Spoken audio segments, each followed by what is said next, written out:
Okay, chart of accounts pertains to your ledger. So, ano nabawa? 1, 2, 3, 4, 5. Lahat ng assets mo, kabilang mo siya sa chart of accounts number 1. Lahat na nagsisimula sa 1, that is assets. Dito naman sa 2, that is liabilities. Lahat ng mga accounts na nagsisimula sa 2, that is liabilities.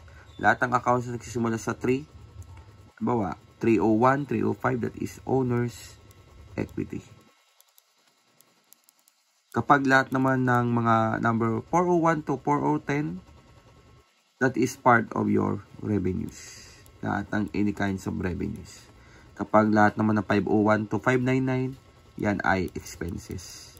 So, ganun mo class sasabihin na sa chart of accounts, i-classify mo as 101, that is assets.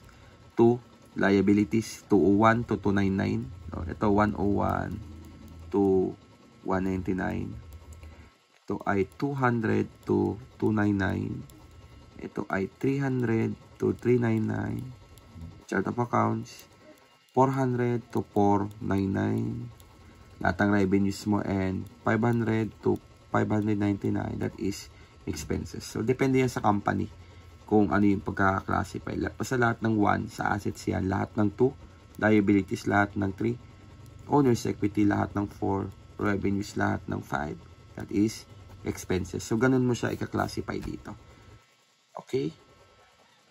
Once again, thank you sa pakikinig ng aking leksyon sa umagang ito ng ating FABM series.